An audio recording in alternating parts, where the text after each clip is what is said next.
Let's see what we need to do if we want to start drawing. The first step is how you hold your pencil. Some people hold it at a 90-degree angle, some at 45 degrees, and some horizontally, almost flat with the paper. It all depends on you. Try it out and see which way feels more comfortable when you're shading. The way you hold your pencil is really important. It might seem simple, and most people just skip over it. But finding the grip that feels natural to you, whether for shading or for drawing lines, makes a big difference.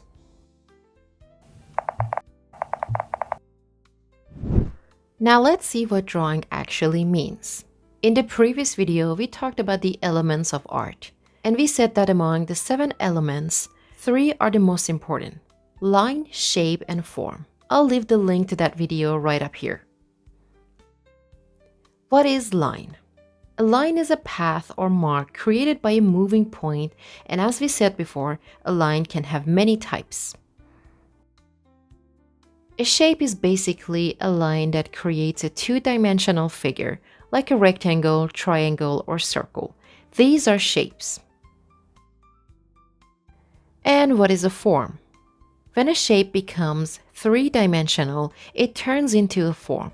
For example, by adding a few simple lines, I can give depth to a flat rectangle and turn it into a 3D form. Or I can turn this triangle into a cone just by adding a circle at its base.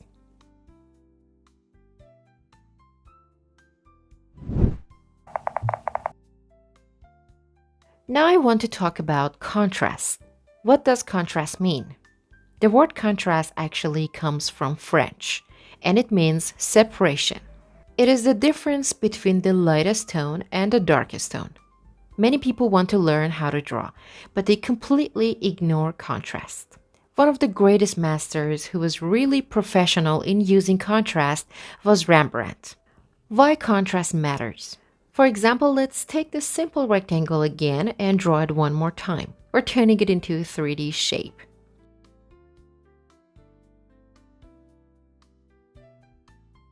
Now it is a form, and we have light coming from one side and shadow on the other side. This creates contrast. Naturally, the left side is lighter and the right side is darker. But imagine if we shaded this form evenly. No light, no dark, just one consistent value everywhere. That drawing wouldn't work. Because in reality, light hits one side and the other side becomes darker. If you shade it all the same without any lights or darks, it just won't look real. That's why contrast is so important when you draw. So if you want to learn drawing properly, you must pay attention to contrast. We'll go into more detail in upcoming lessons. And in the next videos, I'll tell you exactly where to start when learning how to draw. Thanks for watching, and if you found this helpful, don't forget to like, subscribe, and check out my other videos if you want to start your drawing journey.